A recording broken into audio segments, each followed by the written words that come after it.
Olá a todos, bem-vindos de volta ao meu canal para um novo mistério com Molly Westbrook. Se você é novo por aqui, se nunca viu meu rosto antes, então oi, meu nome é Molly Westbrook e eu posto vídeos de crimes reais como este o tempo todo. Então, se isso é algo que você acha que pode querer acompanhar, eu adoraria se você pudesse se inscrever neste canal. Eu decidi que minha meta é chegar a 50 mil inscritos até o final do ano, o que pode ser um pouco irrealista, mas estou lançando isso para o universo e vamos ver se acontece. Segundo minha página de análises do YouTube, cerca de 47% dos meus espectadores não estão inscritos. Se esse for seu caso, considere clicar em inscrever-se. É totalmente gratuito e só significa que o YouTube vai te avisar quando eu postar um vídeo. Enfim, hoje vamos falar sobre o caso de Rachel Nichols. E como você pode perceber pela duração deste vídeo, esse é um caso grande. Esse caso aconteceu em Londres, na Inglaterra, e foi um caso muito famoso na época. Se você é do Reino Unido, talvez já conheça esse caso. Eu só quero agradecer muito ao Jonathan, um dos meus membros do Patreon, por sugerir que eu falasse sobre esse caso. Como esse caso é muito grande, há muita informação sobre ele na internet, eu tentei ao máximo reunir o que acredito serem as informações mais corretas, mas devido ao tamanho desse caso, sempre existe a chance de eu ter deixado passar alguma coisa ou, você sabe, cometido algum erro. Se for o caso, por favor, como em todos os meus vídeos de crimes reais, sintam-se à vontade para me corrigir nos comentários. Li um livro sobre esse caso na minha pesquisa. Este é o livro. Ele se chama Letting Go e foi escrito por Alex Hanscomb, que na verdade é filho de Rachel Nichols, a vítima desse caso. E o próprio Alex, como você vai descobrir, é uma parte enorme dessa história. Então, se algum de vocês quiser ler esse livro, vou deixar um link abaixo de onde vocês podem comprá-lo. Isso não é patrocinado nem nada, só para avisar. Comprei esse livro com o meu próprio dinheiro para pesquisar esse caso. Eu vou parar de divagar agora. Acho que essa introdução já está longa. Vamos direto ao caso de Rachel Nichols. Esse caso aconteceu no ano de 1992 na região de Wimbledon, no sudoeste de Londres. E essa é Rachel Jane Nichols. Ela era uma mulher de 23 anos, nascida em 23 de novembro de 1968, filha de Andrew e Monica Nichols. Ela era uma de dois irmãos e seu irmão se chamava Mark. Rachel foi criada em Great Totham, que é uma vila paroquial em Essex. E pelo que eu pude perceber, ela sempre foi uma pessoa muito gentil e generosa. Mesmo quando era criança, ela sempre queria ajudar os idosos e as crianças com deficiência que moravam na mesma região que ela. Ela também amava as artes cênicas, tinha uma grande paixão por cantar, atuar e dançar balé. Os professores diziam que ela tinha talento natural e achavam que seguiria essa carreira. No entanto, em vez disso, ela decidiu cursar literatura inglesa na universidade. Além da faculdade, acho que ela fez alguns trabalhos como modelo e ela também trabalhou como salva-vidas em uma piscina na cidade de Richmond, em Londres. E aos 19 anos, enquanto trabalhava como salva-vidas em Londres, ela conheceu um homem chamado André Hanscomb, que tinha 25 anos. André era um tenista semi-profissional e entregador de moto. E quando os dois se conheceram, começaram a conversar e decidiram sair juntos para um encontro. Eles logo se deram bem e Raquel gostou muito dele. Na verdade, depois que o primeiro encontro terminou, Raquel ligou para a mãe dela, Mônica, e disse que tinha encontrado o homem com quem queria passar o resto da vida. E isso foi após o primeiro encontro. E não muito tempo depois que começaram a namorar, Raquel descobriu que estava grávida. Depois ela foi morar com André em um apartamento em Balham, sul de Londres.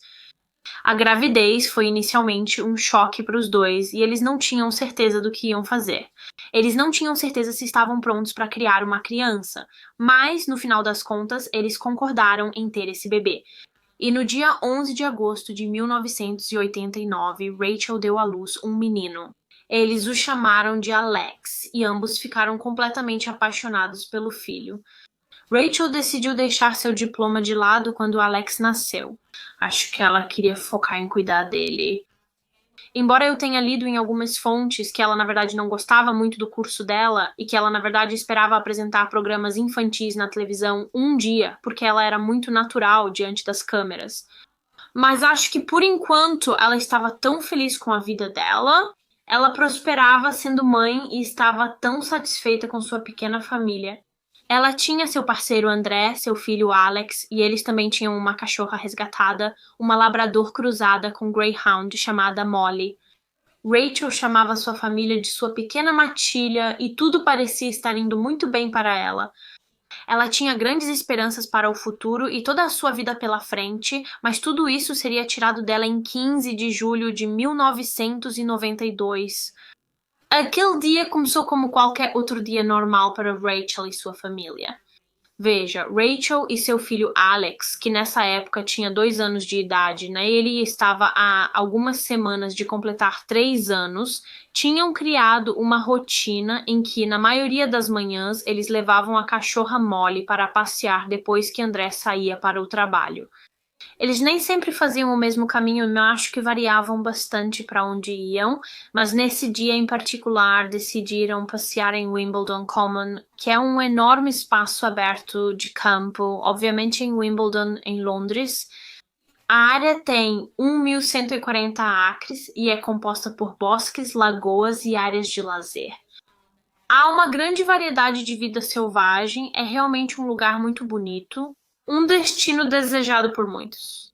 Na verdade, em um fim de semana quente de verão, o Parque Comum teria literalmente milhares e milhares de visitantes. Mas na manhã de quarta-feira, 15 de julho de 1992, havia apenas cerca de 500 pessoas no Parque Comum, então estava bem tranquilo. Quero dizer, isso ainda parece muita gente, mas para o Parque Comum isso era tranquilo. Então, Rachel e o pequeno Alex foram de carro até a área do Wimbledon Common naquela manhã com a cachorra Molly e quando chegaram lá, começaram a caminhada. Embora o parque fosse, em sua maior parte, um espaço aberto, acredito que havia algumas áreas cobertas e escondidas por árvores. Foi enquanto Rachel e Alex caminhavam por uma dessas áreas arborizadas e escondidas que eles foram atacados por um estranho que os observava durante o passeio. Enquanto caminhavam, tanto Rachel quanto seu filho de 2 anos, Alex, tiveram a sensação de que algo estava prestes a acontecer. Eles tiveram a sensação de que alguém estava atrás deles, então ambos olharam para trás e quando fizeram isso viram um homem com uma bolsa preta no ombro vindo em direção a eles. Esse homem agarrou o pequeno Alex de 2 anos e o jogou no chão, com o rosto caindo na lama. Em seguida, ele pegou uma faca e começou a esfaquear repetidamente Rachel Nichol, de 23 anos, apesar de Alex estar a apenas algumas semanas de completar 3 anos na época, ele diz que até hoje se lembra do ataque. Ele conta que tudo aconteceu muito rápido e detalha o que lembra no livro. Ele recorda ter sido jogado no chão pelo homem, com o rosto arrastado pela lama, e que, quando conseguiu se levantar, sua mãe Rachel já havia caído ao lado dele.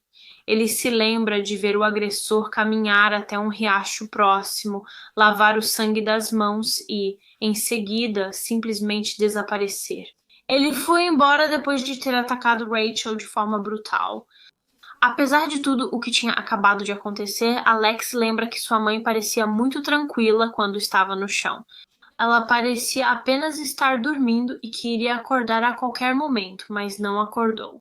E como ele achava que ela estava apenas dormindo, começou a gritar para ela e dizer: acorda, mamãe, mas logo percebeu que ela não podia porque estava morta.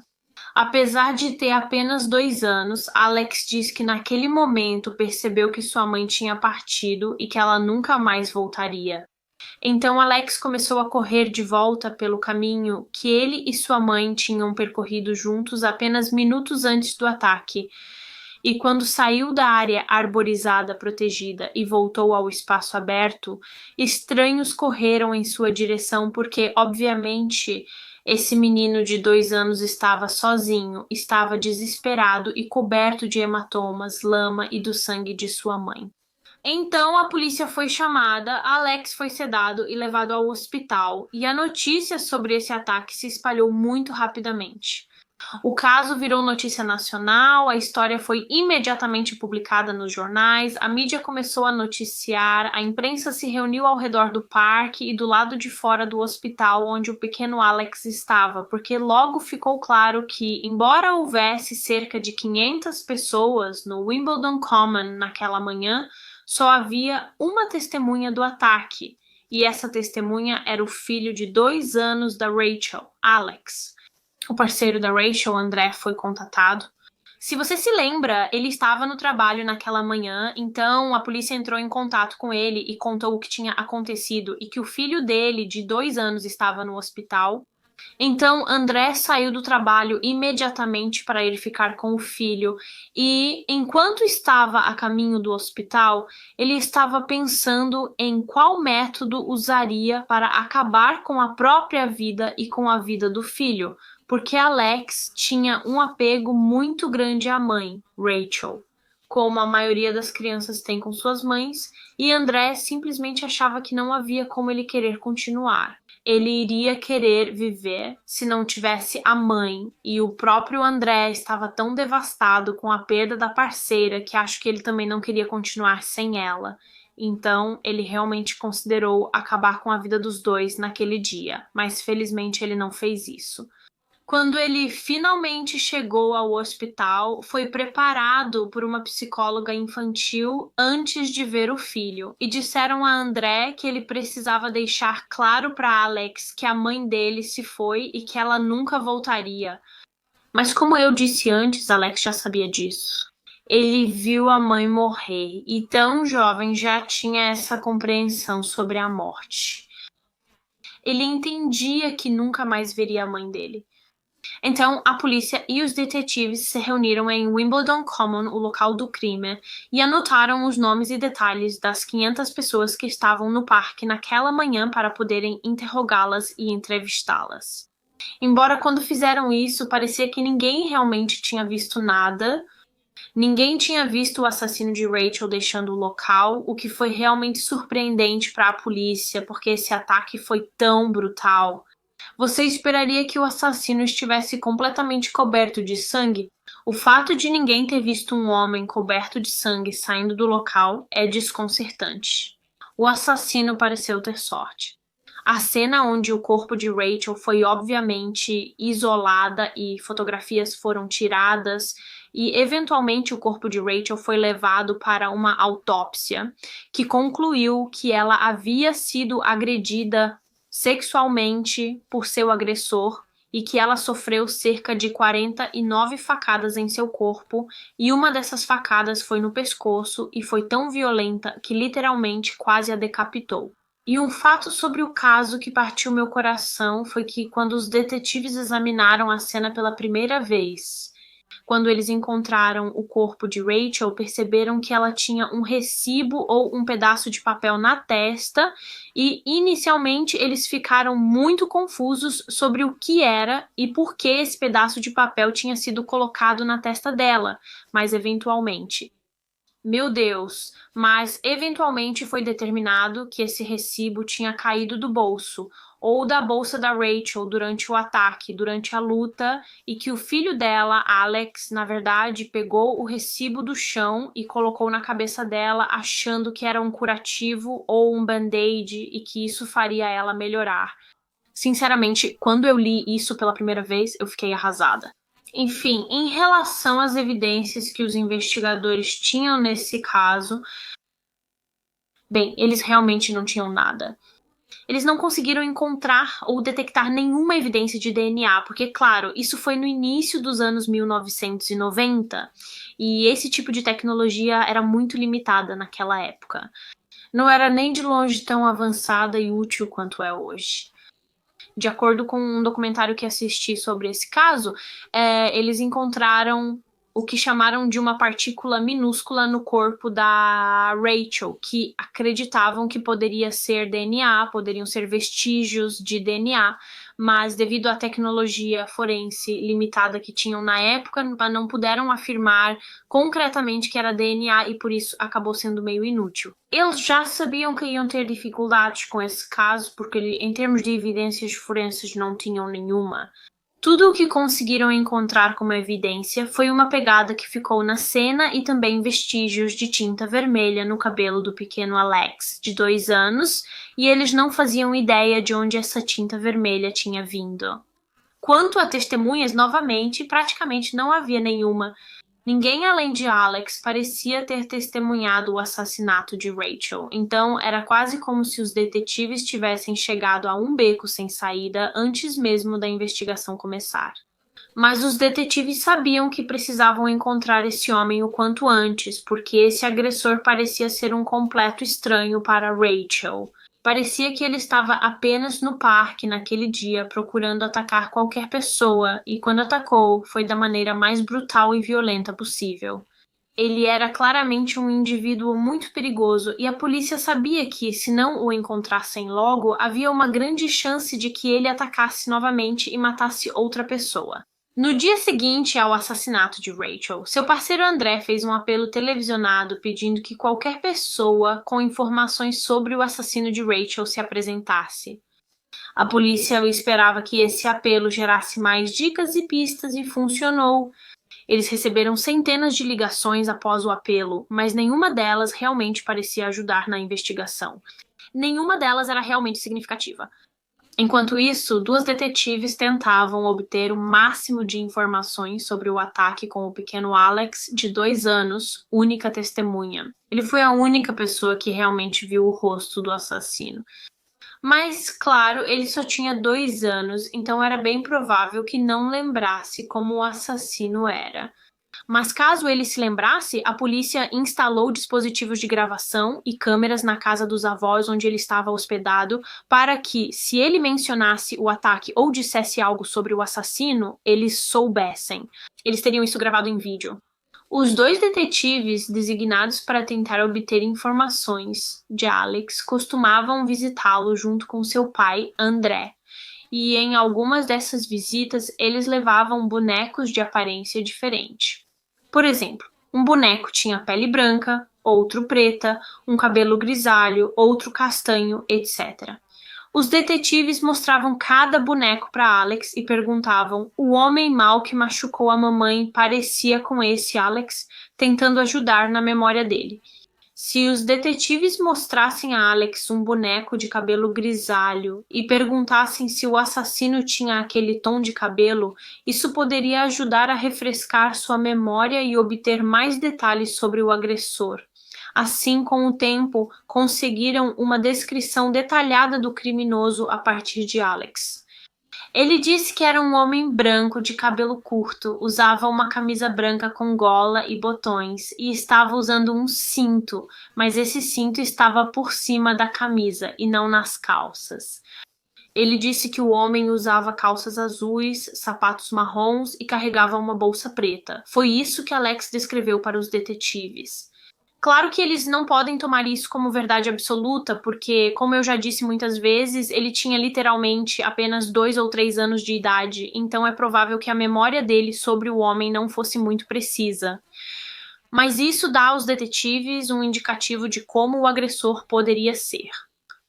Alex também começou a ver uma psicóloga infantil. Ela era uma mulher mais velha. No livro Alex a descreve como uma figura de avó, e Alex ia à casa dessa psicóloga com seu pai e os 2 detetives, e ele brincava com seus brinquedos lá. Ele coloria, e a psicóloga tentava fazer com que ele falasse sobre suas memórias do ataque. Então ela dizia coisas para Alex como: você pode, por favor, nos ajudar a pegar esse homem mau? Conte para nós o que ele fez com sua mamãe querida. O que você viu, Alex? Ela dizia coisas desse tipo, tentando fazer com que ele se lembrasse. Mas ele não gostava, é claro. Esse menino de 2 anos não queria ouvir sobre isso, não queria pensar sobre isso. Ele estava feliz apenas brincando com seus brinquedos. E ele realmente tentava abafar o som da psicóloga falando com ele, batendo os brinquedos na mesa. Deve ter sido tão angustiante para ele passar pelo que passou, testemunhar o que viu e depois ter que reviver tudo isso repetidas vezes com os detetives e as psicólogas na tentativa de ajudá-los a pegar o assassino. Obviamente todos estavam fazendo isso com boas intenções. Eles estavam tentando pegar o assassino, mas Alex simplesmente não queria ouvir e, além de tudo isso, a imprensa estava literalmente perseguindo Alex e seu pai, André. Como mencionei antes, esse caso ganhou muita atenção da mídia. A história era enorme. Alex era quase uma celebridade. Ele ficou conhecido como o menino que viu sua mãe ser esfaqueada até a morte. Então, a imprensa estava desesperadamente tentando falar com os dois, tanto com André quanto com Alex, e até tentavam tirar fotos de Alex para enviar para veículos de mídia do Sul. Eles ficavam esperando do lado de fora da casa deles para tentar tirar fotos de Alex. Eles até tentaram tirar fotos dele no funeral da própria mãe.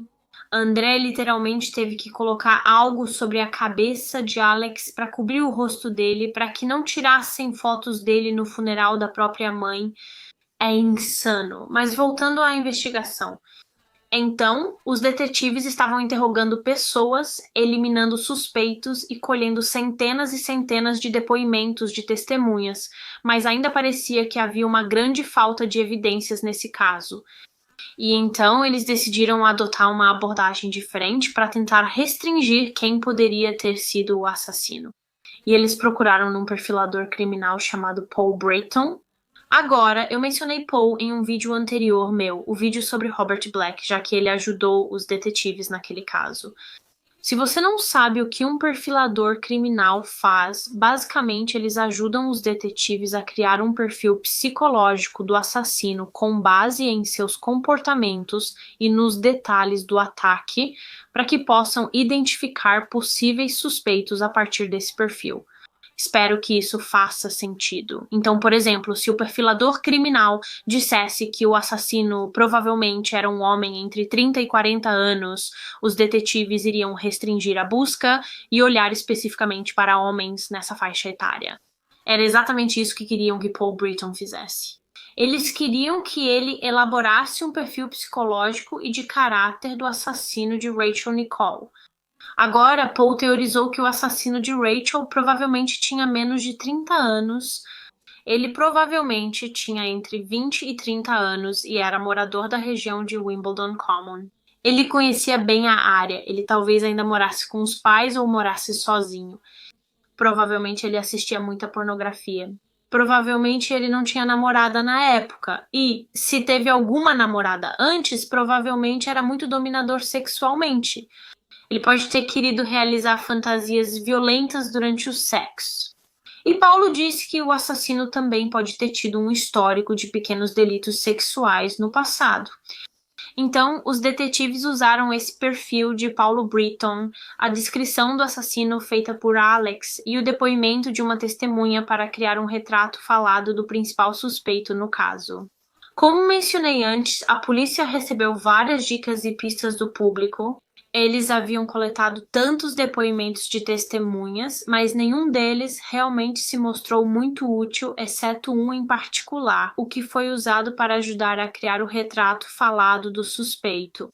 Esse depoimento específico veio de uma mulher chamada Jane, e ela disse que na manhã do assassinato de Rachel viu um homem em Wimbledon Common e ele estava agindo de forma suspeita. Ele estava agindo de um jeito meio estranho. Jane disse que parecia que esse homem não sabia muito bem para onde estava indo. Ele não sabia qual caminho pegar no parque, e ela também disse que parecia que ele não queria que ela olhasse para o rosto dele. Toda vez que ela tentava olhar para ele, ele virava o rosto para que ela não pudesse ver o rosto dele. E, obviamente, se aquele homem fosse o assassino da Raquel, isso faria sentido porque ele não iria querer que ninguém visse o rosto dele. Ele não iria querer que as pessoas pudessem identificá-lo depois. Jane também disse que, alguns minutos depois, ela viu o mesmo homem e parecia que ele estava seguindo outra mulher no parque. Então, por causa disso, o homem que ela viu se tornou o principal suspeito da investigação e ela ajudou a fazer um retrato falado e um retrato falado fotográfico de como ele era. Então, vou colocar isso na tela agora. Foi divulgado ao público e o programa de televisão Crime Watch fez um segmento sobre o caso de Rachel, no qual discutiram o perfil do personagem de Paulo Britton e o retrato falado, e muito rapidamente a polícia começou a receber várias ligações do público sobre quem poderia ter sido o agressor de Rachel. E um nome em particular apareceu várias vezes nessas ligações. Parecia que várias pessoas conheciam um homem que se parecia muito com a imagem do retrato falado do suspeito, e esse homem se chamava Colin Stagg. Na época, em 1992, Colin Stagg tinha 29 anos e morava apenas com seu cachorro em um apartamento em Wimbledon, na região de Roehampton, a menos de 1 quilômetro de Wimbledon Common, onde Rachel Nicholl, de 23 anos, foi morta. Colin era solteiro. Pelo que pude perceber, ele era um pouco solitário. Ele também estava desempregado na época, e na verdade tinha estado em Wimbledon Common na manhã em que Rachel e Alex foram atacados, sobre o que vou falar mais daqui a pouco. E como eu disse, muitas pessoas pareciam achar que ele se parecia com o retrato falado do principal suspeito, e por isso, muito rapidamente, ele se tornou o principal suspeito do assassinato de Rachel. Agora, eu já vou te avisar isso porque acho que explicar dessa forma vai fazer mais sentido conforme eu for contando o caso. Mas Colin Stagg não era o assassino de Rachel, esse caso foi solucionado. Sabemos quem foi o verdadeiro assassino. Vocês, obviamente, vão descobrir mais tarde no vídeo, mas não foi o Colin Stagg. Ele era completamente inocente. E como ele era inocente, literalmente não havia nenhuma evidência concreta ligando ele ao crime. No entanto, nesse momento, quando Colin Stagg chamou a atenção da polícia pela primeira vez, já fazia semanas desde o assassinato de Rachel. Acredito que nesse momento já era setembro de 1992, então cerca de 2 meses desde a morte de Rachel, e a pressão estava realmente grande sobre a polícia metropolitana para resolver esse caso e capturar esse homem perigoso. Devido à grande divulgação, todos comentavam sobre o caso. Todo mundo estava com medo porque havia um assassino à solta, então os detetives realmente queriam resolver esse caso o quanto antes. Era quase como se, mesmo sem nenhuma prova contra Colin, eles já tivessem decidido que era ele, que ele era o assassino. Eles até criaram uma operação chamada Operação Skull, para incriminá-lo nesse crime. Um crime que ele não cometeu, e eu vou falar sobre a Operação Sdoll em breve. Mas primeiro vou explicar o que Colin Stagg estava fazendo na manhã em que Rachel foi morta, porque, como mencionei antes, ele esteve no parque naquele dia. Bem cedo, na manhã do dia 15 de julho de 1992, Colin Stagg decidiu levar seu cachorro para passear em Wimbledon Common. Isso foi antes de Rachel e Alex chegarem ao parque naquela manhã, então foi antes de ela ter sido assassinada. Então ele estava passeando com seu cachorro pelo parque, porém Colin estava com uma dor de cabeça muito forte naquela manhã e decidiu encurtar o passeio. Normalmente, ele passeava com seu cachorro por bastante tempo, eu acredito, mas por causa da dor de cabeça, ele decidiu simplesmente voltar para casa, tomar um analgésico e descansar, esperando que a dor de cabeça passasse. E enquanto ele descansava em seu apartamento, Rachel Nicholl, seu filho Alex e o cachorro deles, Molly, foram até Wimbledon Common, onde Rachel logo seria esfaqueada até a morte. Um pouco depois que Rachel havia morrido, a dor de cabeça de Colin passou e então ele decidiu se trocar e levar seu cachorro de volta ao parque para um passeio mais longo. No entanto, quando ele chegou lá, o corpo de Rachel já havia sido encontrado e havia policiais guardando o parque, obviamente garantindo que ninguém se aproximasse da cena do crime. Assim, quando Colin tentou entrar no parque com seu cachorro, ele foi parado por um policial e perguntou a esse policial o que havia acontecido. O policial explicou que o corpo de uma jovem havia sido encontrado no parque e Colin ficou chocado. Ele contou ao policial que tinha estado no parque mais cedo naquela manhã, mas que não tinha visto nada. Ele não tinha visto nada suspeito, obviamente porque naquele momento o assassinato ainda não havia acontecido. O policial pediu o nome e o endereço de Colin, assim como havia pedido para todas as pessoas que estavam no parque naquele dia, e ele não teve problema em fornecer essas informações. Depois disso, ele simplesmente voltou para o seu apartamento. E então, avançando para setembro de 1992, já fazia cerca de 2 meses desde que Rachel foi assassinada, quando o episódio do Crime Watch, que apresentava o perfil do suspeito e a imagem feita a partir de descrições, foi ao ar. A polícia começou a receber várias ligações de pessoas dizendo que acreditavam que o homem descrito e a imagem do suspeito se pareciam muito com Colin Stagg, de 29 anos. Elas também acreditavam que ele correspondia à descrição do perfil psicológico do assassino feito por Paul Britton. Ele morava sozinho, não tinha parceira e tinha entre 20 e 30 anos. Então, no dia seguinte à exibição do episódio do Crime Watch, a polícia foi até o apartamento de Colin Stagg em Wimbledon e disse a ele que estavam investigando-o como uma pessoa de interesse no assassinato de Rachel Nichol. Os detetives começaram apenas a dar uma olhada no apartamento dele e encontraram algumas coisas em sua casa que acharam preocupantes. Então, em algumas das paredes do apartamento dele, ele tinha, acho que era como um quadro negro, e havia muitos desenhos nesse quadro negro que os detetives acharam que estavam relacionados ao satanismo. Eram desenhos satânicos. Embora, na verdade, esses desenhos tenham sido feitos pelo irmão do Colin. Colin disse que o irmão dele morava no apartamento antes dele e que era muito fã de heavy metal e ele gostava de desenhar esses símbolos e coisas assim. E quando Colin se mudou para o apartamento, ele simplesmente nunca se preocupou em tirar os desenhos, então deixou tudo lá. Mas quando os detetives viram, parece que eles simplesmente seguiram com aquela ideia. Eles chegaram à conclusão de que ele tinha que ser o assassino porque tinha esses desenhos satânicos nas paredes. De acordo com algumas fontes, no apartamento dele, a polícia também encontrou livros sobre ocultismo, algumas luvas e uma faca com bainha.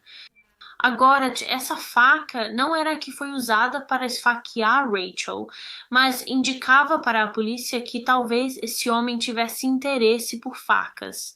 De qualquer forma, Colin foi preso e levado para a delegacia para ser interrogado e ele estava simplesmente em choque.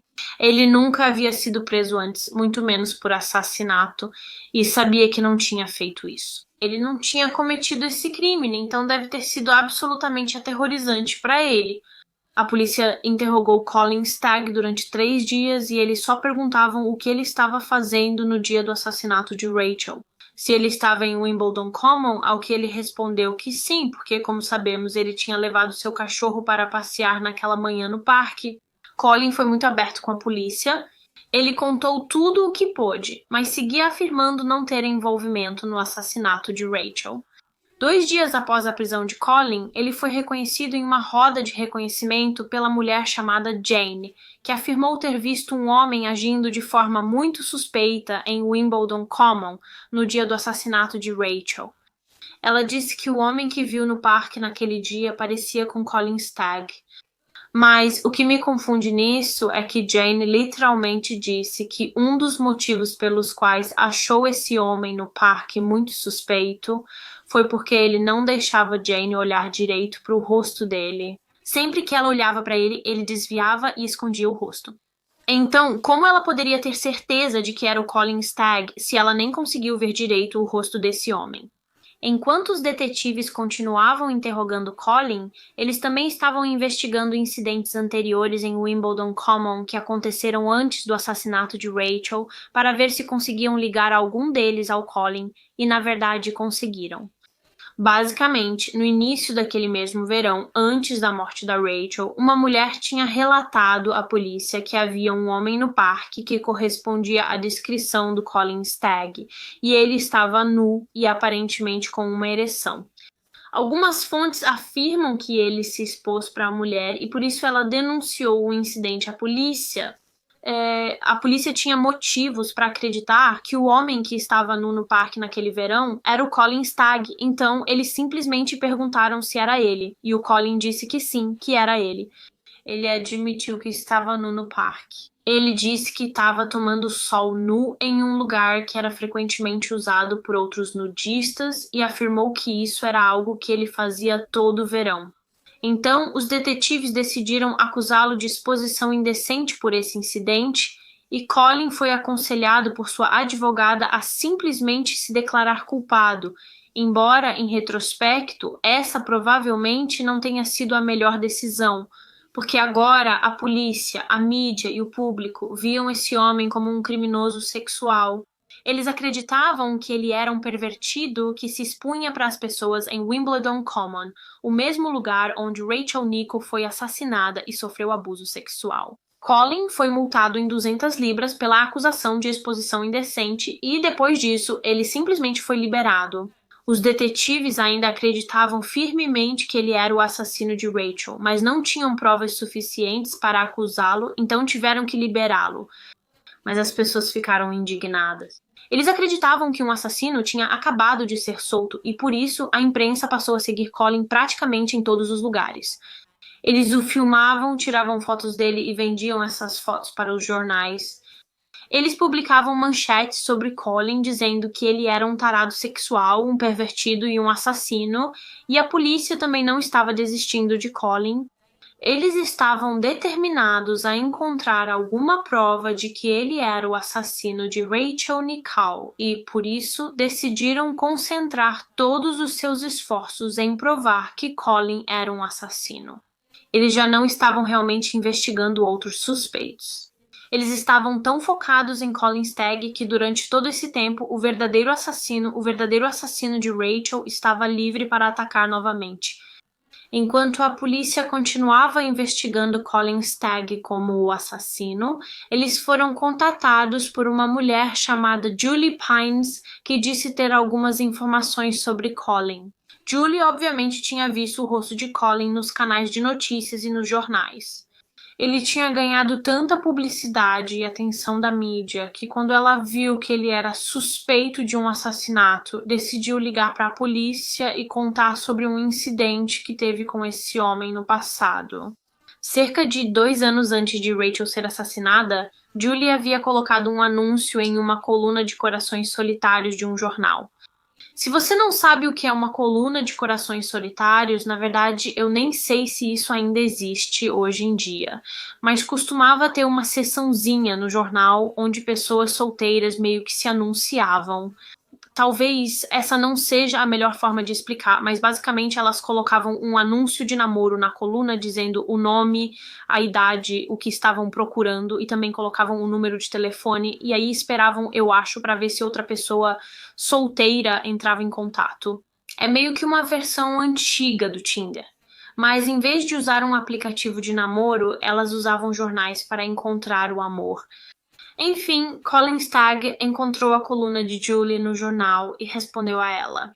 Ele também estava solteiro, então pensou, por que não? Vamos ver no que isso dá. Segundo Colin, ele e Julie trocaram cartas por um tempo e também conversaram ao telefone algumas vezes, e ele achava que estava indo muito bem. Ele achava que eles estavam se dando muito bem e começou a pensar que talvez isso pudesse ir um pouco mais longe. Eles parecem bons amigos, mas talvez sejam mais que isso. Então, um dia, Colin decidiu escrever e enviar para Julie uma carta sexual. E nessa carta, acredito que Colin escreveu sobre como ele queria fazer sexo com uma mulher ao ar livre ou algo assim. Eu não sei o quão explícita ela era, porque uma fonte online disse que era uma carta bem leve. Outra fonte disse que era bem explícita, então, de qualquer forma, Julie não se sentiu confortável com essa carta e simplesmente parou de entrar em contato com Colin, mas ela sempre guardou a carta. Ela guardou por 2 anos e, claro, depois desses 2 anos, Colin se tornou o principal suspeito em uma investigação de assassinato. Então, Julie decidiu entrar em contato com a polícia e entregou a eles essa carta sexual que foi escrita por Colin. E eu acho que, mais uma vez, os detetives leram essa carta e seguiram com isso. Eles acreditaram que porque nessa carta Colin expressou sua fantasia de fazer sexo com uma mulher ao ar livre, ele deveria ser o assassino de Rachel, já que ela foi morta ao ar livre em um local público e foi agredida sexualmente. Mas essa carta não prova a ligação dele ao crime. Ela foi escrita 2 anos antes da morte de Rachel, mas só deu aos detetives mais um motivo para acreditar que ele era o responsável. Tudo o que eles tinham até agora nessa investigação contra Colin Stagg eram evidências circunstanciais, se é que dá para chamar assim. Se eles realmente acreditavam que ele era o assassino, então precisavam encontrar provas concretas para poder acusá-lo, e foi assim que eles bolaram um plano. Os detetives tiveram uma ideia. Eles iam usar uma policial disfarçada e ela tentaria se aproximar de Colin, seduzi-lo e ver se ele confessaria o homicídio. A policial disfarçada que eles usaram era uma mulher loira e atraente e deram a ela o nome falso de Lizzie James. Esse era o nome que ela usaria quando estivesse em contato com Colin Stagg. Na verdade, eu não sei qual era o nome verdadeiro dela. Acho que isso não é uma informação pública. Acho que já mencionei isso antes, mas todo esse plano, essa operação para pegar Colin Stagg foi chamada de Operação Asdal, e um monte de detetives e Paul Britton, o perfilador criminal, estavam trabalhando com a policial disfarçada Lizzie James para criar uma estratégia. Eles queriam induzi-lo a fazer uma confissão, e esse plano mais tarde foi descrito como uma armadilha de sedução. Então, Lizzie James começou escrevendo cartas para Colin Stagg e, em sua primeira carta, ela disse a Colin que era amiga de Julie Pines, a mulher da coluna de Corações Solitários, e que tinha lido a carta sexual que Colin havia escrito para ela e achou, abre aspas, interessante. Lizzie disse que era muito mais mente aberta do que sua amiga Julie, tipo, mente aberta sexualmente. Ela também disse na carta que adoraria conhecer Colin um pouco mais e então Colin respondeu à carta. Ele estava curioso sobre Lizzie e se sentiu lisonjeado. Ele nunca tinha sido abordado por uma mulher atraente antes e isso o deixou animado. Mas é claro que na realidade ele não fazia ideia de que essa Lizzie James estava realmente trabalhando com detetives e Paul Britton para incriminá-lo pelo assassinato de Rachel Nichol. Então eles estavam trocando cartas constantemente e no começo Stagg estava, eu acho, tentando ser bastante romântico em suas cartas. Ele disse que adoraria levar Lizzie para sair, dar uma caminhada, e que eles poderiam tomar taças de vinho e talvez, no final do encontro, ele lhe daria um beijo e um abraço. Era tudo muito inocente, eu acho, e na época Colin disse que nunca tinha tido um relacionamento sexual com ninguém antes e contou isso para Lizzie em suas cartas. Então, no começo, quando Colin estava sendo bem doce e inocente em suas cartas, Lizzie era o completo oposto. Obviamente, porque os detetives estavam escrevendo as cartas. E nas cartas dela, ela só falava sobre sexo e como queria que Colin, abre aspas, mostrasse para ela o que é um homem de verdade.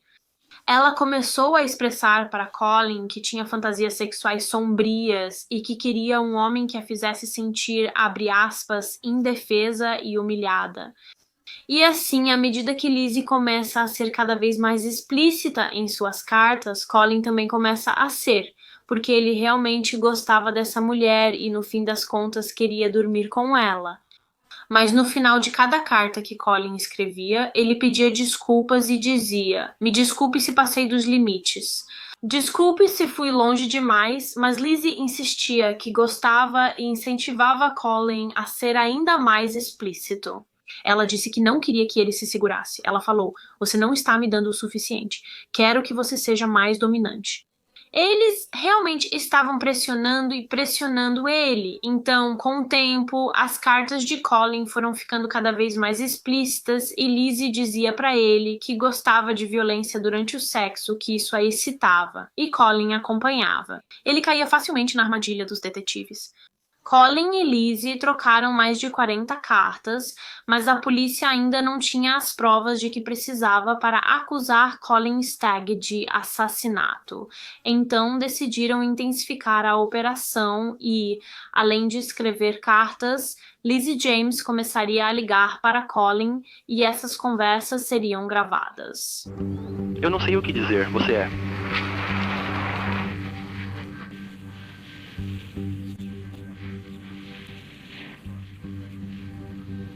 Não, algo assim nunca aconteceu comigo antes, sabe? É meio estranho pra você. Não vou me afastar por nada, sabe? Eles trocaram algumas ligações, mas ainda não estavam conseguindo nenhuma prova incriminadora de Colin Stagg.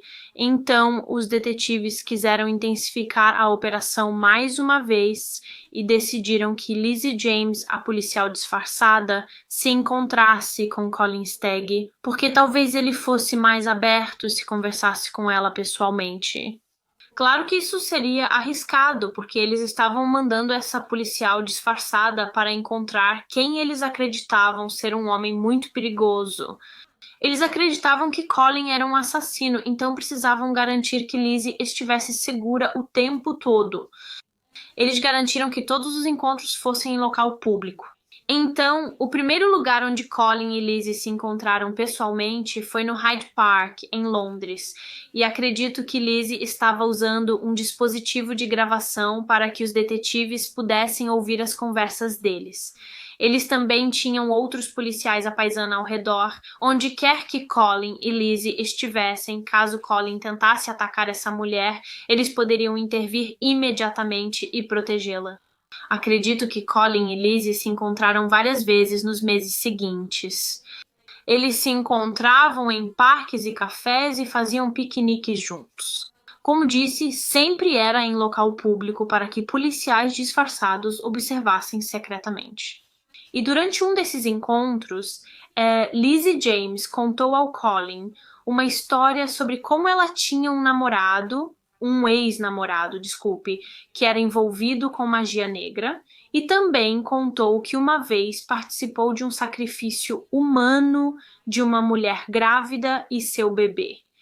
E Colin diz que quando Lizzie contou isso pra ele pela primeira vez, ele achou que ela era literalmente louca, mas disse que ainda estava tão ansioso pra transar com ela que meio que ignorou isso, eu acho. Então ele realmente não teve muita reação quando ela contou isso pra ele. Para a polícia, isso foi preocupante, pois qualquer pessoa normal, ao ouvir isso, ficaria chocada e provavelmente avisaria as autoridades. Então foi preocupante que ele realmente não tenha tido nenhuma reação. Mas como eu disse, o motivo pelo qual ele realmente não teve muita reação foi porque ele gostava muito dessa mulher e queria dormir com ela. À medida que as reuniões continuavam, Lizzie James também começou a mencionar o assassinato de Rachel Nichol. E eu acredito que os dois, Colin e Lizzie, já tinham falado sobre o assassinato de Rachel Nichol ao telefone antes, porque obviamente Colin era suspeito no caso, e ele apenas disse a ela que não tinha nada a ver com isso e que ela não precisava se preocupar. Mas os detetives disseram para Lizzie James continuar mencionando o assassinato de Rachel Nichol, e ela disse a Colin que esse nível de violência a excitava e que, na verdade, ela gostaria que Colin tivesse feito aquilo. Ela continuava dizendo, eu queria que você tivesse feito isso, porque isso realmente me excitaria. E chegou ao ponto em que ela praticamente dizia, se você disser que fez isso, se você confessar, eu vou transar com você. Os detetives estavam desesperados nesse ponto para arrancar uma confissão dele, mas eles nunca conseguiram uma. Colin insistiu em sua inocência e disse a Lizzie, me desculpe, mas não fiz isso. Eu não matei Rachel. De acordo com algumas fontes, ele realmente inventou, eu acredito, algumas histórias parecidas com o assassinato de Rachel Nichol, numa tentativa de agradar Lizzie. E em uma de suas cartas, ele descreveu usar uma faca em uma mulher no parque, mas ainda assim afirmava que não tinha nada a ver com a morte de Rachel. Ele estava apenas inventando essas histórias. E acho que logo depois disso, Colin começou a perder o interesse em Lizzie. Ele queria sexo, mas ficou claro para ele que ela não iria dormir com ele a menos que ele admitisse um assassinato que não cometeu. E então ele meio que parou de entrar em contato com ela. No total, eles estiveram em contato por cerca de 7 meses, eu acredito, e nenhuma vez ele admitiu ser o assassino de Rachel Nichol. Embora os detetives ainda quisessem acusar esse homem pelo crime e sentissem que finalmente tinham provas suficientes para isso. Sim, eles não tinham a confissão dele, eles não tinham nenhum vínculo direto ligando ele à morte de Rachel. No entanto, agora eles tinham cartas escritas por Colin e gravações de áudio nas quais ele descreve suas fantasias sexuais violentas. Fantasias nas quais ele foi muito pressionado a ter e a falar sobre por Lizzie James. E eles sentiram que isso era evidência suficiente para mostrar que ele poderia ter sido capaz do crime e, consequentemente, condená-lo por isso. E assim, em 17 de agosto de 1993, mais de um ano após o crime, Colin Stagg, de 30 anos, foi preso mais uma vez pelo assassinato de Rachel Nichol. Ele foi levado para a delegacia para ser interrogado e foi então que os detetives revelaram a ele a Operação Esdell, a operação que eles vinham conduzindo nos últimos 7 meses para pegá-lo. E enquanto eles contavam tudo isso para ele durante o interrogatório, trouxeram a policial disfarçada para a sala, ou como Colin a conhecia, Lizzie James. Eles leram as cartas que ele havia escrito para Lizzie e foi aí que tudo começou a fazer sentido na cabeça de Colin. Era por isso que essa Lizzie James insistia e insistia constantemente para que ele falasse sobre sexo violento, assassinato e o assassinato de Rachel Nichol. Era uma armadilha o tempo todo. De qualquer forma, os detetives estavam interrogando Colin e ele simplesmente respondeu sem comentários para cada pergunta que faziam. O fato de você ver essa mulher loira e linda se aproximando de longe, foi isso que aconteceu com Raquel? Você olhou lá de cima do seu ponto de vista e, apesar disso, você desceu correndo, a emboscou e empurrou o garotinho de bruços. Empurrou as crianças de bruços para o assassinato.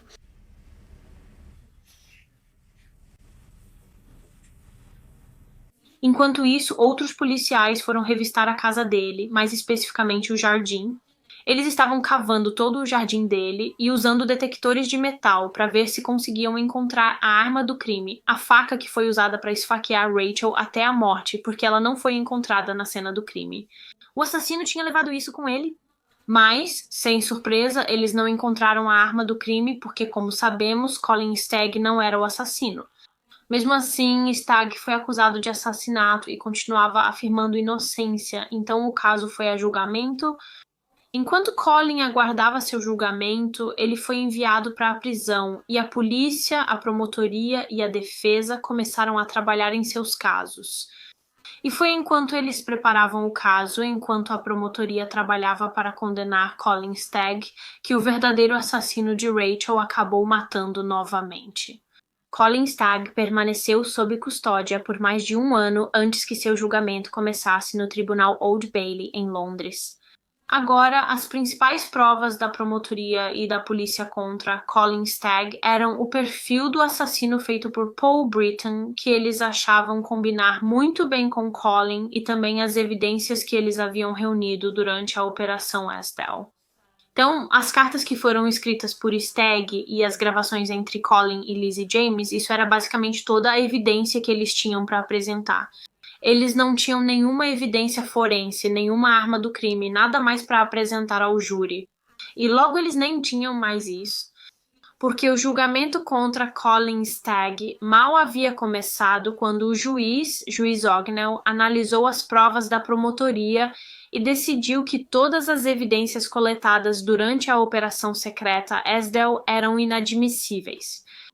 Ele disse que não permitiria que apresentassem essas provas durante o julgamento, porque considerou que a forma como elas foram obtidas era inaceitável e injusta com Colin Stagg. Eles fizeram com que Lizzie James pressionasse Colin a falar sobre essas fantasias sexuais violentas, e foram implacáveis tentando fazê-lo confessar, mas ele nunca confessou. O juiz decidiu que o comportamento da polícia na perseguição a Colin Stagg foi, abre aspas, uma tentativa substancial de incriminar um suspeito por meio de conduta positiva e enganosa do tipo mais grave. E então ele descartou todas as provas da Operação Esdell e agora a polícia realmente não tinha um caso. Eles não tinham mais nenhuma prova e, portanto, Colin Stagg foi formalmente absolvido e saiu livre em 1994. Esse homem inocente finalmente estava livre.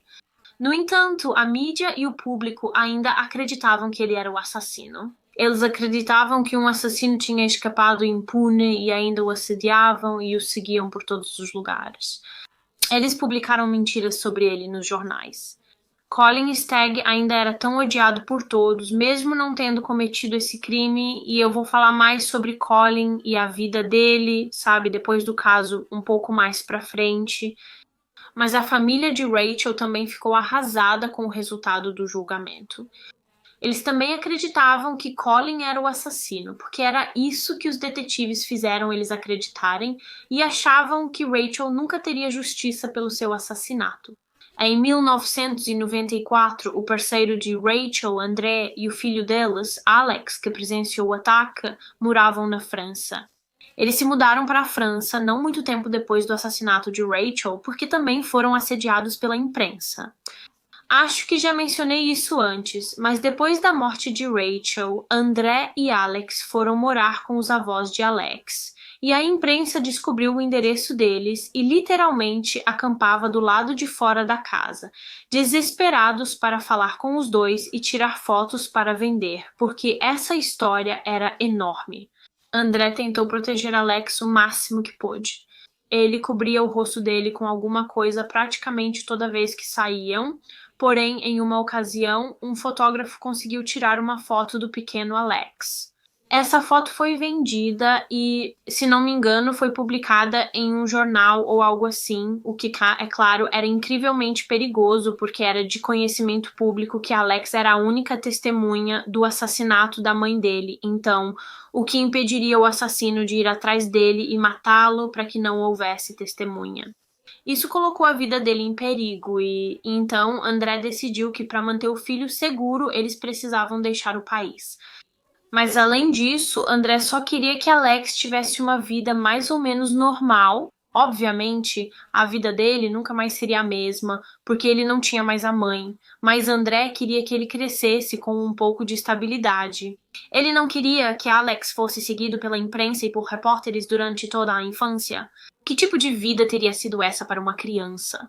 Então, secretamente, os dois se mudaram para a França e ficaram lá por alguns anos, acredito eu, até que um repórter descobriu onde eles moravam na França. Então, André os mudou novamente para a Espanha, onde Alex viveu até se tornar adulto.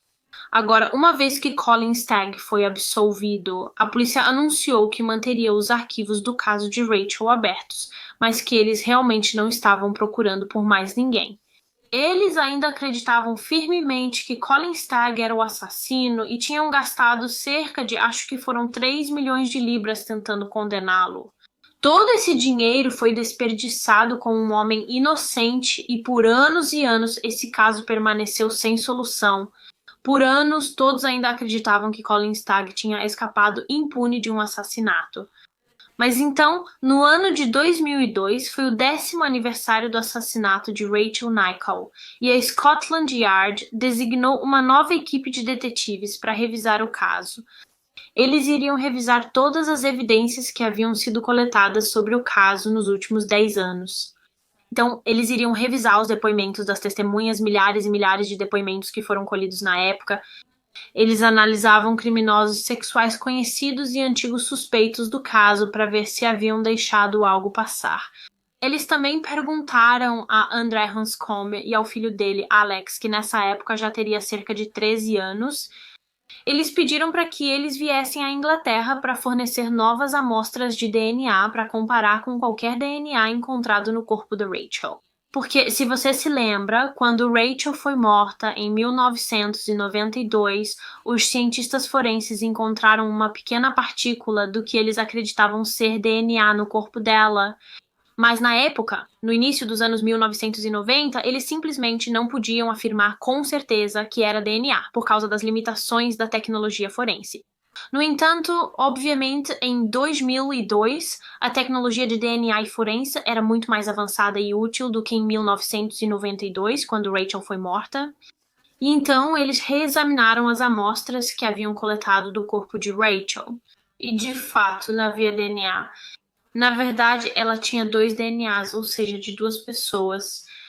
Um desses conjuntos de DNA era apenas de Rachel, e o outro pertencia a um homem desconhecido. E não era de André nem de Alex, então devia ser o DNA do assassino. Então, eles testaram essa amostra de DNA encontrada no corpo de Rachel com o DNA de Colin Stagg para ver se finalmente teriam a prova de que ele era o assassino depois de todos esses anos. E quando os testes ficaram prontos, eles revelaram que o DNA de Colin era semelhante ao DNA do homem desconhecido. Porém, a tecnologia de 2002 ainda não era avançada o bastante para identificar alguém concretamente. Eles não podiam afirmar com certeza que era Colin Stagg, mas ainda assim poderia ser. Então, eles decidiram que precisavam apenas esperar, aguardar mais alguns anos e torcer para que a tecnologia forense avançasse e melhorasse, para que eventualmente pudessem encontrar uma correspondência. E 2 anos depois conseguiram. 2 anos depois, eles testaram essa amostra de DNA desconhecida novamente contra Colin Stagg. E adivinha, não era o DNA dele, não correspondia ao de Colin Stagg. Após anos suspeitando de Colin como assassino, isso provou que não era ele. Então, essa amostra de DNA agora era forte o suficiente para ser inserida no banco de dados de DNA. Ao rodar a amostra, surgiu uma correspondência. Em 2004, 12 anos após o assassinato de Rachel, encontraram uma correspondência com o DNA masculino desconhecido. E essa correspondência era com um homem chamado Robert Knapper, um homem de 38 anos que, na época, em 2004, estava internado no hospital psiquiátrico Broadmoor, em Berkshire, na Inglaterra. Ele era um estuprador em série e assassino condenado que agora era o principal suspeito do assassinato de Rachel Nichol.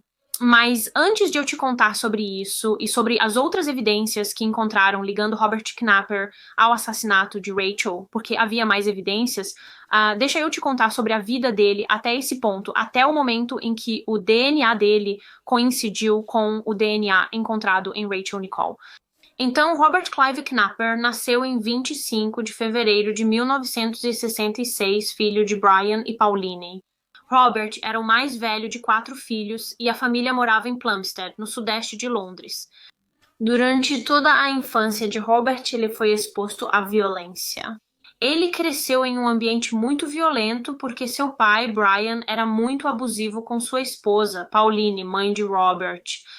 Robert presenciava seu pai atacando sua mãe constantemente e quando tinha cerca de 7 anos, seu pai saiu de casa, o casamento acabou e as crianças foram colocadas em lares temporários. Foi enquanto estavam nesses lares que começaram a receber tratamento de psiquiatras infantis.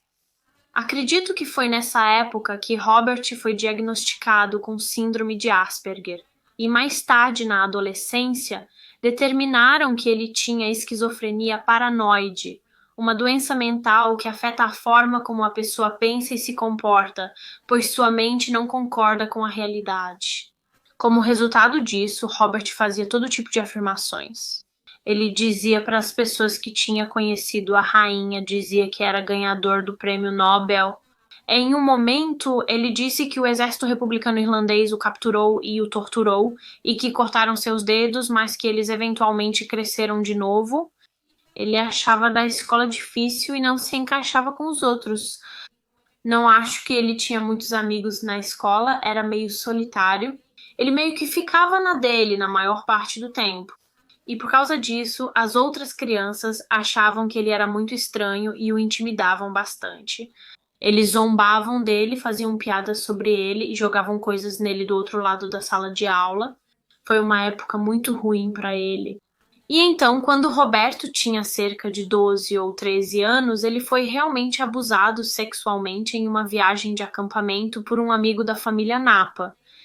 De acordo com fontes online, esse amigo da família foi preso e encarcerado por esse abuso. No entanto, a família e os amigos de Roberto disseram que, depois disso, ele nunca mais foi o mesmo. Como você pode imaginar, isso realmente o afetou e mudou. Como eu disse, né, ele já era um pouco solitário antes, mas depois do abuso ele se tornou ainda mais introvertido. Ele ficou tímido e também passou a ser obsessivamente limpo e organizado. Acho que ele provavelmente sofria de algum tipo de transtorno obsessivo-compulsivo. Ele começou a ser muito violento e agressivo com os irmãos mais novos, e acho que ele já era um pouco violento com eles antes, mas agora estava muito pior. Ele brigava com eles com frequência, intimidava-os e, além disso, em algumas ocasiões, foi pego assistindo ou espionando a irmã mais nova quando ela estava nua. Ele a observava enquanto ela se trocava. Aos 16 anos, Robert Knapper saiu da escola e começou um curso de gastronomia, além de trocar muito de emprego. Quando tinha 18 anos, sua mãe, Pauline, na verdade, o expulsou de casa. Ela não queria mais que ele morasse lá, não conseguia encontrar um motivo exato para isso. Fontes online só disseram que foi pelo comportamento dele, então imagino que tenha sido por comportamento violento, ou talvez porque a mãe descobriu que ele espiava a irmã enquanto ela se trocava, por isso o expulsou. Mas enfim, ele acabou conseguindo um emprego em uma fábrica de plásticos e tinha um quarto em Plumstead e, em 1986, foi preso por portar uma arma de ar comprimido carregada. Esse foi o primeiro crime dele, foi a primeira vez que ele teve contato com a polícia. Embora eles não tenham realmente coletado nenhuma amostra dele, não tiraram suas impressões digitais nem nada do tipo. Ele só recebeu uma advertência e uma dispensa condicional. Nos anos seguintes, quando estava no início dos seus 20 anos, fontes dizem que Robert Knapper começou a espiar mulheres locais, observando-as pelas janelas. Ele também começou a se exibir e se expor em público. E, então, em 1989, quando tinha cerca de 23 anos, iniciou uma série de estupros em Londres que eventualmente lhe renderiam o apelido de estuprador da Green Chain. Seu primeiro ataque ocorreu em agosto de 1989 em Plumstead, no sudeste de Londres. Uma mulher que morava na área próxima a Plumstead Common estava em casa com seus 2 filhos e havia deixado a porta dos fundos destrancada, então Robert viu a oportunidade de atacar. Ele entrou na casa pela porta destrancada e subiu as escadas onde a mulher estava secando o cabelo. Acredito que naquele momento os filhos dela estavam brincando no andar de baixo. Em determinado momento, essa mulher se virou e viu um homem parado atrás dela, segurando uma faca na mão. Robert começou a ameaçar a mulher com a faca e disse que se ela não fizesse o que ele mandava, ele atacaria os filhos dela. Robert estuprou essa mulher e depois simplesmente saiu da casa dela. Enquanto estava saindo pela porta, ele disse para ela, abre aspas, você deveria manter sua porta trancada. Então, essa mulher entrou em contato com a polícia e uma amostra de DNA do agressor foi coletada. Pouco tempo depois desse ataque, Robert Knapper realmente confessou para sua mãe, Pauline, o que ele tinha feito. Ele confessou a ela ter estuprado uma mulher em Plumstead Common e ela acreditou, então decidiu denunciar o próprio filho à polícia. Ela deu à polícia o nome do filho Robert Knapper e os policiais disseram que iriam verificar os registros para ver se alguém tinha denunciado um estupro em Plumstead. No entanto, a polícia nem sequer se deu ao trabalho de investigar isso mais a fundo. Aparentemente, eles verificaram os registros dos últimos dias, mas não olharam antes disso e simplesmente deixaram por isso mesmo. Eles não se preocuparam em prender ou interrogar Roberto e também não coletaram uma amostra de DNA dele, o que é muito frustrante porque, se tivessem feito isso, se realmente tivessem investigado ele, poderiam tê-lo ligado ao estupro em Plumstead e ele teria sido preso, impedindo que cometesse seus próximos estupros e assassinatos. A mãe dele literalmente o entregou, mas a polícia simplesmente não fez nada a respeito e por isso esse estuprador ficou livre para agir novamente. E ele fez isso nos anos seguintes. Robert estuprou várias mulheres e a maioria desses crimes aconteceu na Green Chain Walk, que é como um sistema interligado de áreas abertas e parques no sudeste de Londres. Robert ficava apenas rondando o parque, observando as mulheres, procurando sua próxima vítima e esperando uma oportunidade para atacar. Com o tempo, os ataques ficaram cada vez mais violentos e muitas vítimas relataram que o agressor estava portando uma faca. Ele ameaçava essas mulheres com uma faca para que fizessem o que ele mandava e, em uma ocasião, enquanto Robert agredia uma mulher, ele realmente a esfaqueou no seio. Agora, eu não sei exatamente quantas mulheres Robert Knapper estuprou. Fontes diferentes dizem coisas diferentes. Algumas fontes dizem que foi na década de 80, outras dizem que foram mais de 100 mulheres. Eu sei que quando ele foi pego, foi condenado por 2 estupros e 2 tentativas, mas certamente houve mais casos. Acho que ele só foi condenado por esses 4 casos porque havia provas suficientes para afirmar que ele cometeu esses 4, mas acredita-se que ele fez muito mais do que isso. E enquanto essas mulheres denunciavam à polícia que haviam sido estupradas, a polícia conseguiu coletar o DNA do agressor após alguns dos ataques a partir do sêmen dele. Nesse ponto, já era de conhecimento público que havia um estuprador à solta. Como mencionei antes, ele ficou conhecido como o estuprador da Corrente Verde e todo mundo estava apavorado. Nenhuma mulher naquela área de Londres se sentia segura. A polícia criou um retrato falado do agressor com a ajuda das vítimas, e essa imagem foi divulgada ao público na esperança de que alguém reconhecesse esse homem, o estuprador da Corrente Verde, e viesse identificá-lo. E 2 vizinhos de Roberto Napa entraram em contato com a polícia depois que o retrato falado foi divulgado e disseram que acreditavam que ele era o homem responsável pelos estupros. Então, a polícia pediu para Roberto ir até a delegacia e fornecer uma amostra de DNA para que ele pudesse ser descartado da investigação. Mas, é claro, Roberto, sabendo que ele era o homem que eles estavam procurando, simplesmente não apareceu. Eles pediram de novo, mas ele não apareceu pela segunda vez para dar a amostra de DNA. Incrivelmente, a polícia simplesmente ignorou. Eles não o perseguiram, não o prenderam, simplesmente deixaram para lá. Robert Knapper tinha escapado de novo quando poderia ter sido facilmente capturado. Você pensaria que o fato de ele simplesmente não aparecer para dar a amostra de DNA seria um sinal de alerta para a polícia, mas não foi. Algumas fontes afirmam que a polícia não achava que Knapper fosse o agressor de qualquer forma, porque aparentemente muitas das vítimas disseram que o estuprador da Corrente Verde tinha entre 1,70 m e 1,75 m de altura, enquanto Robert Knapper tinha cerca de 1,88 m. Então eles simplesmente presumiram que ele não poderia ser o homem que estavam procurando porque ele era alto demais. Eles não consideraram que as testemunhas poderiam ter cometido um erro ao avaliar a altura dele. Eles concluíram que ele não podia ser o estuprador por ser alto demais. E assim os ataques dele continuaram, eventualmente evoluindo para assassinato. E o primeiro assassinato dele foi o de Rachel Nicole, de 23 anos em Wimbledon Common em 1992, ao qual ele só seria ligado mais de uma década depois. A polícia não conseguiu fazer uma ligação entre os ataques da Green Chain e o assassinato de Rachel Nicole em Wimbledon, apesar de haver várias semelhanças. Uma delas é o fato de que as vítimas foram atacadas principalmente em espaços públicos, em parques, e também o fato de que elas foram ameaçadas com uma faca.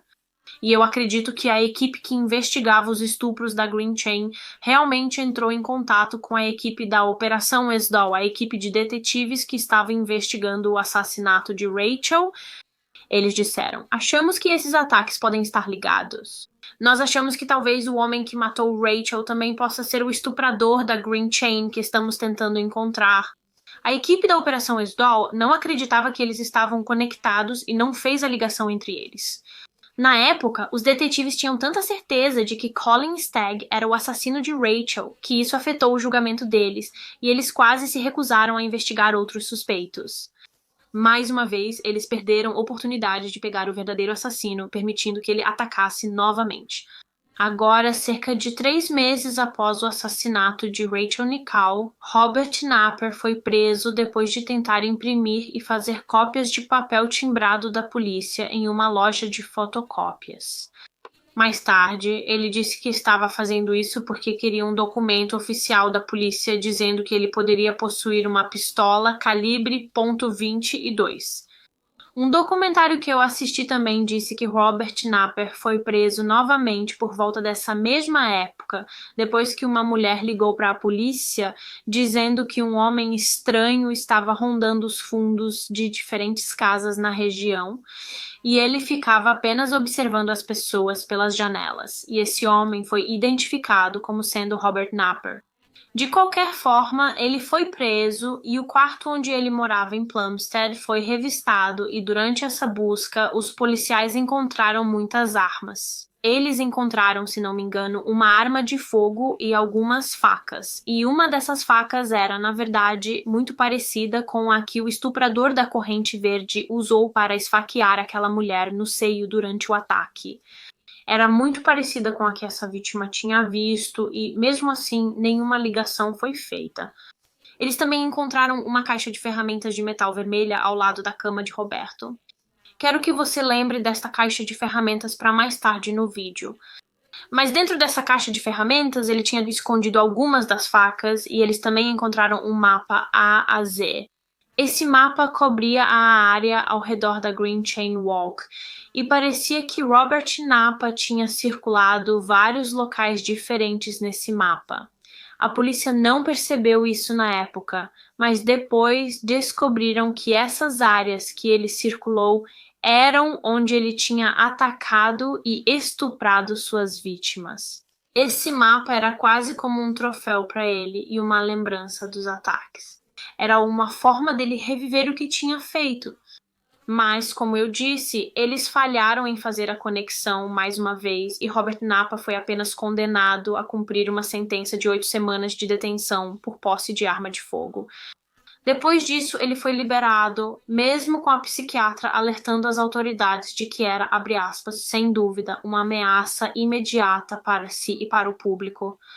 Então, nesse ponto, já era por volta do final de 1992, começo de 1993, eu acredito, e até agora Robert Napper tinha escapado de inúmeros estupros na Green Chain Walk e também tinha escapado do assassinato de Rachel Nichols.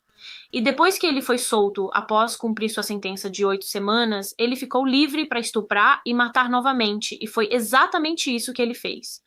Agora eu só quero dar um aviso rápido. Uma das próximas vítimas de Robert era uma criança. Ele matou uma criança e a mãe dela, então se você não quiser ouvir sobre essa parte, eu vou colocar um horário na tela para você pular. As vítimas eram Samantha Bissett, de 27 anos, e sua filha Jasmine, de 4, que moravam em Plumstead, sudeste de Londres, com o namorado de Samantha, Conrad. Conrad descreveu Samantha como sendo uma mãe extremamente dedicada. Ela amava profundamente sua filha Jasmine e faria qualquer coisa por ela. Elas moravam em um apartamento perto de Plumstead Common e acredita-se que Napper provavelmente as estava observando há algum tempo e as escolheu como suas próximas vítimas.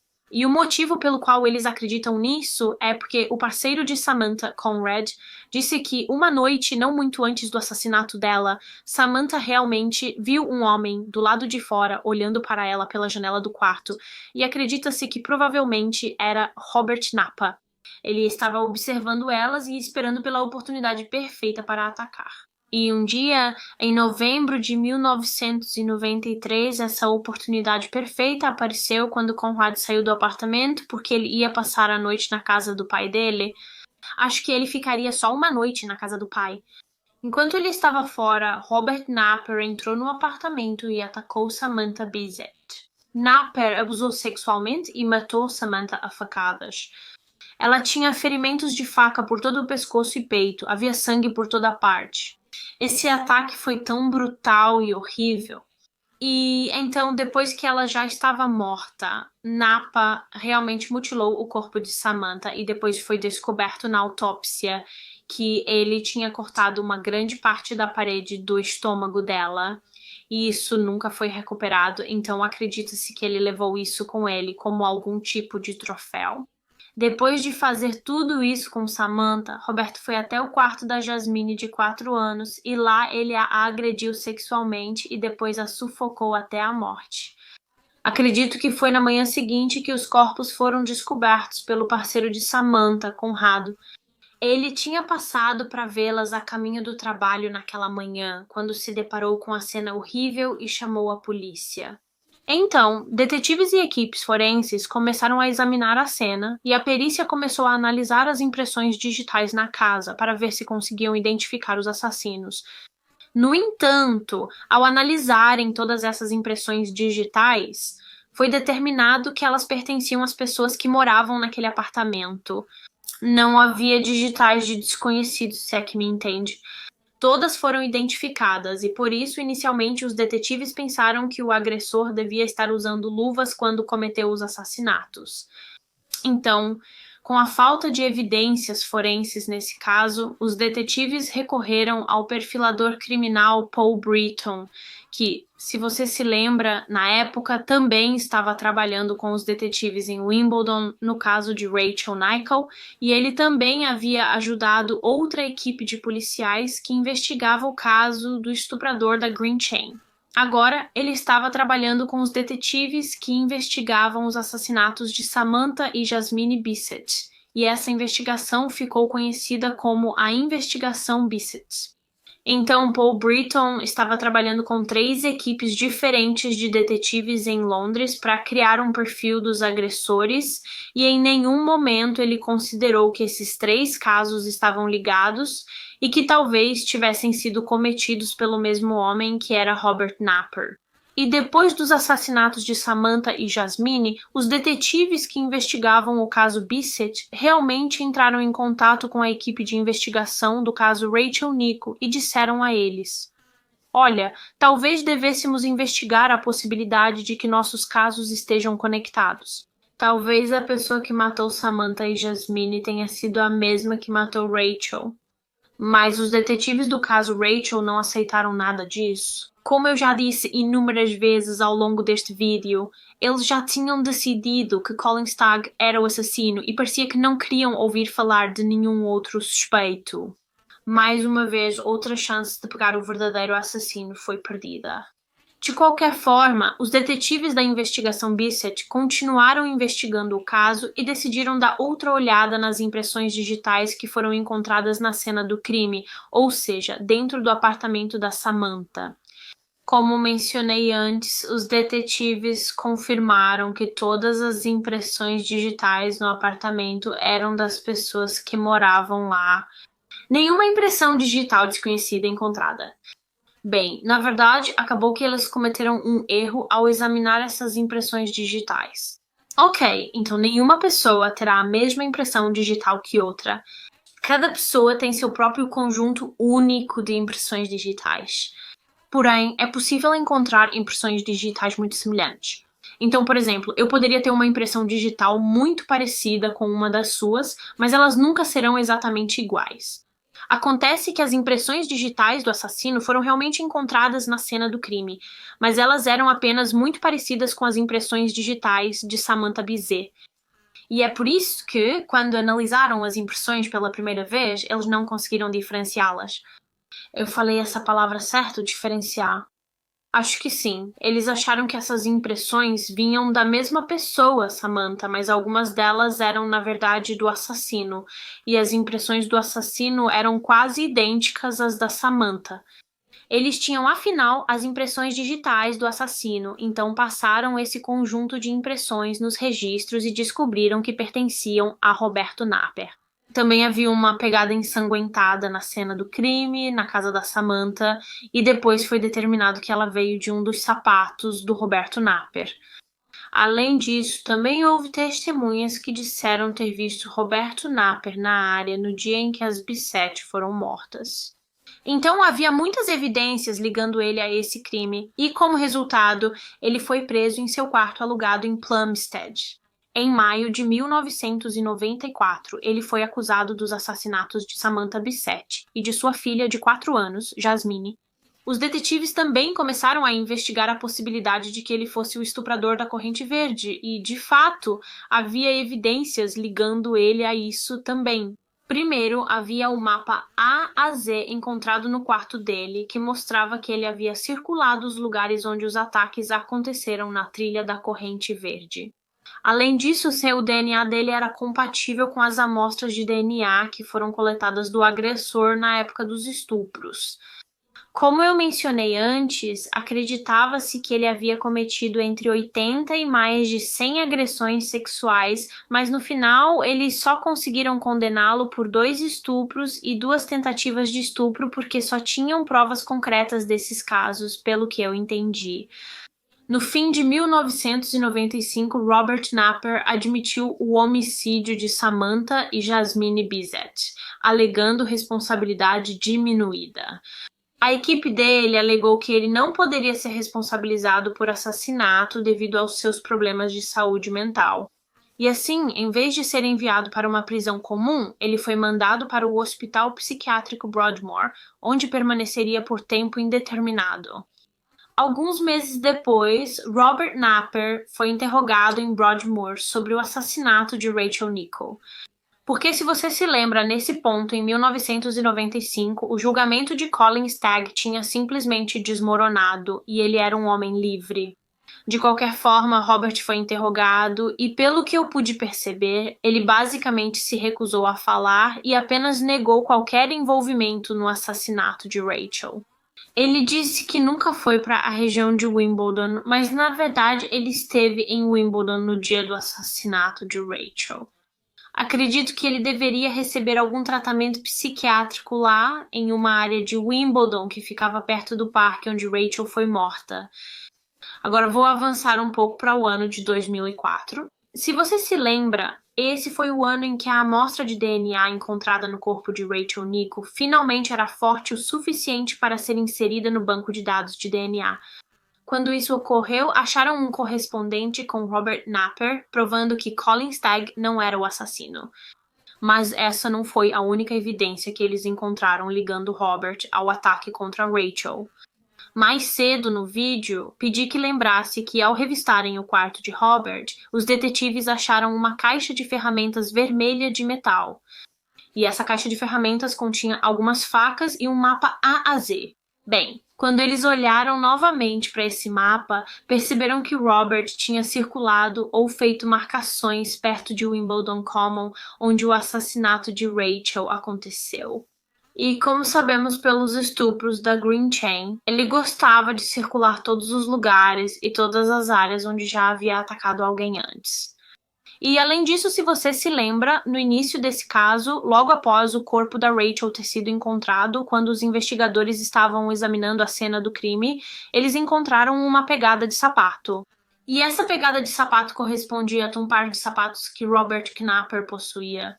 Eu também mencionei antes que, após o ataque, os detetives perceberam que o Alex, de 2 anos, que tinha testemunhado tudo, tinha vestígios de tinta vermelha no cabelo. E, na época, eles não conseguiram descobrir de onde vinha essa tinta, de onde ela tinha aparecido. Era da caixa de ferramentas vermelha de metal do Roberto Napper. Era uma correspondência com a tinta da caixa de ferramentas. E tudo isso foi confirmação suficiente para a polícia de que finalmente tinham o cara certo. Robert Napper foi o assassino de Rachel Nichols. Napa foi acusado pelo assassinato dela. Embora, mais uma vez, assim como nos assassinatos de Samantha e Jasmine Bissett, ele tenha se declarado culpado, mas por homicídio culposo devido à responsabilidade diminuída, em dezembro de 2008, mais de 16 anos após o ataque a Rachel. E ele foi enviado de volta para o Hospital Psiquiátrico Broadmoor, onde permanecerá pelo resto da vida. Depois de anos e anos e anos, a família de Rachel finalmente conseguiu justiça pelo assassinato dela. E é isso para este caso. Mas antes de encerrar o vídeo, achei que seria bom contar para vocês o que aconteceu depois de tudo isso, porque talvez vocês estejam se perguntando o que aconteceu com algumas das pessoas envolvidas nessa montanha-russa de caso. Então, né, uma vez que Napper foi condenado pela morte de Rachel, ficou claro para todos que a Polícia Metropolitana cometeu vários erros e perdeu várias oportunidades de prender Robert Napper. Como mencionei anteriormente, a própria mãe dele o denunciou à polícia após o seu primeiro estupro, seu primeiro ataque, mas eles não deram continuidade à denúncia. E isso é simplesmente devastador, porque se eles tivessem feito isso, ele não teria conseguido continuar e fazer o que fez. Até a polícia comete erros às vezes. Isso é inevitável, mas nesse caso, como eu disse, foram tantos erros e tantas oportunidades perdidas de parar esse homem. A polícia fez um pedido formal de desculpas à família de Rachel Nichol, à família de Samantha e Jasmine Bissett e a Colin Stagg. Eles pediram desculpas a ele. E eles reconheceram que muito mais poderia ter sido feito e deveria ter sido feito para prevenir os crimes que Napa cometeu. Paul Britton, o perfilador criminal, também estava sob muita pressão porque, obviamente, ele não conseguiu conectar os três casos. Os casos de Rachel Nichol, Samantha e Jasmine Bissett e os estupros da Green Chain. E essa foi parte da razão pela qual a polícia cometeu tantos erros, porque eles foram guiados por ele, um profissional em entender a mente de um assassino. Agora, depois que Napa foi condenado pelo assassinato de Rachel, Colin Stagg recebeu mais de 700 mil libras em indenização pelo sofrimento que ele passou. Obviamente, Nell foi praticamente incriminado pela polícia. Ele então passou 14 meses na prisão enquanto aguardava o julgamento, e mesmo depois que o juiz arquivou o caso, a vida dele nunca mais foi a mesma. Porque por 16 anos ou pouco menos, todo mundo achava que ele era o assassino. Todo mundo achava que ele era esse monstro maligno que tinha escapado de um assassinato. Ele era odiado pelo público e os jornais e outros meios de comunicação constantemente publicavam histórias sobre ele. Deve ter sido simplesmente horrível. Imagine ser acusado de assassinato sabendo que você era inocente e mesmo assim todo mundo no país te odiando e acreditando que você era culpado. Então, sim, ele recebeu muito dinheiro de indenização e um pedido formal de desculpas da polícia. Embora ele tenha dito em uma entrevista, que vou deixar o link aqui embaixo, caso você queira assistir, que ficou um pouco chateado porque esse pedido de desculpas que a polícia fez foi pela televisão e ele sentiu que a polícia deveria ter feito isso pessoalmente.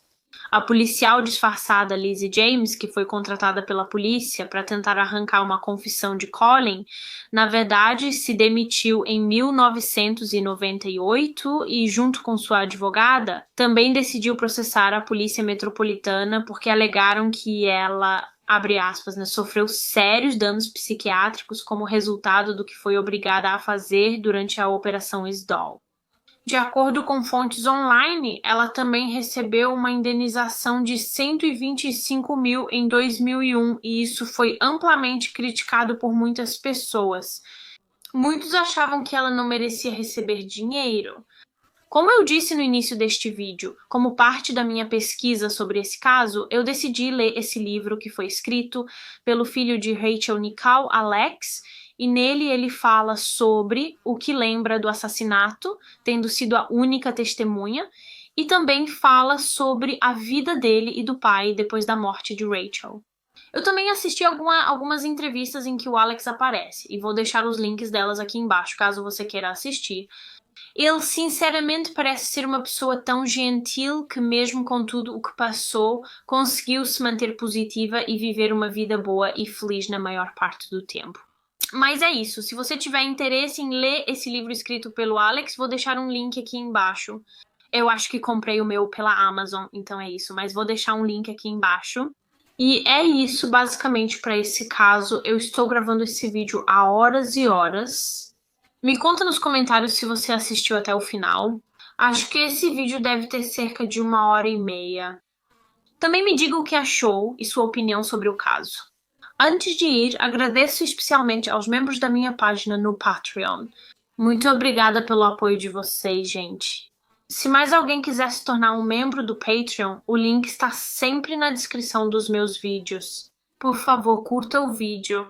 Trabalhei bastante neste vídeo, então agradeço se você deixar um like e se inscrever no canal, caso ainda não seja inscrito. Até a próxima semana para mais um Mistério com Molly. Tchau, gente!